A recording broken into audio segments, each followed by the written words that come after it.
My boyfriend is amazing when he's awake, but when he's asleep, he says awful things to me that make me wonder if he secretly feels that way. I, 25F, need to preface this by saying that when my boyfriend, 25M, is awake, he is wonderful and I couldn't be happier. We laugh and joke all day and spending time with him in general is truly a joy. Yes, I mean this. No, he doesn't upset me at all when he's awake. Also, for some background, he works night shifts at a job he really hates, so when he comes home, he likes to just relax and unwind, usually with whiskey or beer. Typically we cuddle or I massage his back and legs until he's drunk enough to fall asleep. He doesn't need alcohol to fall asleep. He can fall asleep fine without it. I just meant that the alcohol makes him fall asleep quicker than usual. I have insomnia, so I usually end up staying awake for a while after he falls asleep.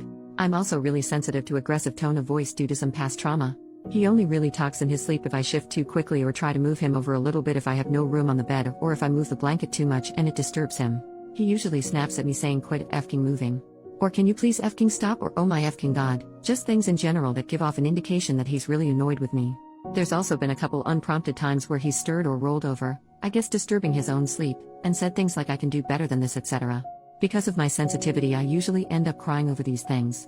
I try to make it a point not to bring up the things he says or does in his sleep, unless they're funny, which sometimes happens, because, for one, I really don't think he can control it, and two, when I have brought up things he said, he always ends up feeling horribly guilty for the things he says, and that makes me feel guilty for saying anything.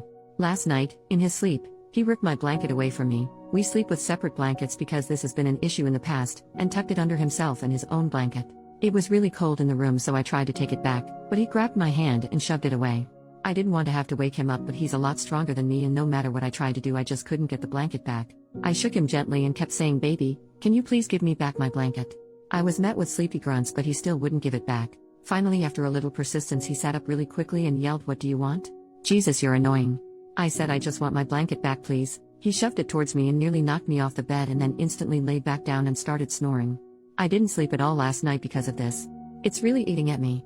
I really don't want to be annoying to him, especially when he's trying to rest after work. But I also don't know how I can keep putting up with this. Part of me wonders if he actually means any of the things he says. When he woke up this morning, I couldn't bring myself to say anything about it, but I also couldn't look him in the eye. I guess my question in this is, am I being too sensitive? Should I bring this up to him? I don't know how much that would accomplish because he usually has no recollection of it and doesn't know how to control it. What can I do to keep my sensitivity from affecting our relationship and the way I see him and myself? First update, 5 days later. First, I'd like to address the comments accusing my boyfriend of being an alcoholic, being abusive, accusing me of lying about how happy I am in the relationship, or claiming he wasn't actually asleep during this and wanted an excuse to abuse me. Y'all are, and really I cannot stress this enough, effing crazy. What a leap. He functions just fine without alcohol, and I've seen him go weeks without it. He doesn't need alcohol to fall asleep. He drinks after work because that's how he likes to unwind. The same as one might go to a bar on the weekend. And for those of you with anecdotes about how your partners started off like this before leading into full-on abuse, I am deeply sorry that you endured that, and I wish healing on all of you. But that's not what this is. I've known my boyfriend for 10 years. He doesn't have an abusive bone in his body. Now on to the update. Shortly after I made this post, I asked him if he thought I was annoying. He said of course not, and asked me what prompted the question.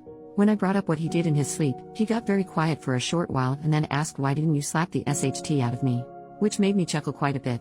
He then went on to say that he would prefer I tell him about the things he says in his sleep, stressing that if he crosses a line like that ever again, I have full permission to smack the life out of him. I never would. I asked him if it was a possibility that the alcohol was making his sleep more restless, and he said maybe, I don't know. I then asked him if it would be a possibility to try going a couple nights without alcohol, and he agreed. Since then, our co-sleeping has been wonderful, restful, and peaceful, except for the night before last. He shook me awake while I was sleeping, and I asked him what was up. Baby, I'll show you. I had no idea what he was talking about, so I asked him. He said, "I'll show you." I said, "Baby, are you still asleep?" "Yeah. I'll show you." He instantly started snoring again. I must have giggled myself back to sleep. Anyways, I wanted to thank everyone for the kind advice, and we've decided to cut alcohol out before bed as it seemed to help immensely. Bless. Final update, 2 years and 4 months later. Hi. It's me again.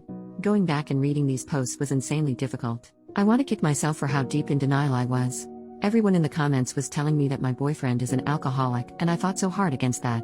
But it was true. A few months after my last post, I had an epiphany moment. It was 3 a.m., and he was drunk. He begged me to make him a pot of spaghetti because he liked the way I cooked it. I asked him if he would strain the pot for me, because the pot we had didn't have thermal safe handles, or whatever they're called, and I often would burn myself trying to do it on my own. He grumbled for a bit and said fine. But after less than 5 minutes, he said he was going to hang out in our bedroom. I begged him not to, because he would fall asleep, and trying to wake him when he falls asleep drunk often became a nightmare of verbal abuse. He insisted he wouldn't fall asleep, but lo and behold, he did. I thought to myself, great. Now I get to choose between burning my hands, or being berated until I cry, all over a pot of freaking spaghetti. I chose to burn my hands. I angrily made myself a plate and put the rest in a Tupperware, and reality hit. I'm just like my mom. My mom has been with an alcoholic for 13 years. He is awful to her in so many ways, but she puts up with it because A, she feels like she can't do any better, and B, she believes it's her duty as a wife to just deal with it quietly. And I was falling down the same path. I thought that if I could just grin and bear it, he'd see how much I love him and how much I do for him and realize that he needs to put in the same effort. Boy howdy was I effing wrong. I took off to a friend's house for the night and he panicked when he woke up in the morning and I wasn't there. He called me, crying, begging me to return. I unleashed all my feelings in return, and in more words told him that I didn't have much of an incentive to return, and how could I know that he'd do better? His tears turned to anger, and he screamed down the phone. It was terrifying.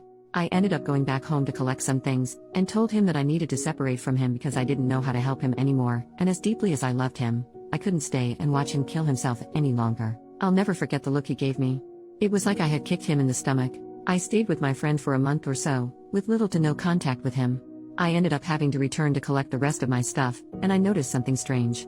He had always been kind of a slob, leaving empty beer and liquor bottles on the floor beside his bed, but when I returned, by the side of his bed were only tea, soda, and water bottles. His face was less sunken, and he didn't smell like beer at all. When he went to the bathroom, I took a sneak peek in his garbage can just to be sure. It was full, but there were no signs of anything alcoholic. He caught me peeking, and asked what I was doing. He then told me that he hadn't touched alcohol since the day I left. I was shocked. We ended up sitting and talking for a while. He said being sober was hard and he had the shakes all the time, and he missed me. I missed him too. I've been infatuated with him since I was 13, those feelings weren't going away anytime soon. To wrap things up for the sake of character count, we ended up getting back together. He celebrates 2 years of sobriety this week. I'm so proud of him. He sleeps restfully now, with the exception of a mumble here or there in his sleep, and is no longer mean to me in any facet. Also, we're engaged now. Thanks for reading. I'm sorry I fought you guys so hard, and thank you for telling me the truth even though I wasn't ready to hear it.